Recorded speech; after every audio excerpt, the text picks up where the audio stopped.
Miongoni mwa mambo yanayoendelea kufuatia ziara ya Mheshimiwa Rais wa Jamhuri ya Muungano wa Tanzania, Dr. Samia Suluhu Hassan, hii leo ametunukiwa shahada ya heshima ya uzamivu na Chuo Kikuu cha Urafiki wa Watu wa Urusi huko jijini Moscow.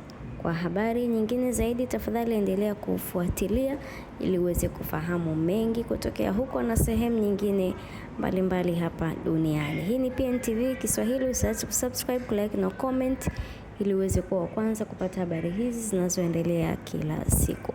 Hapa ndivyo ambavyo zoezi zima likiendelea.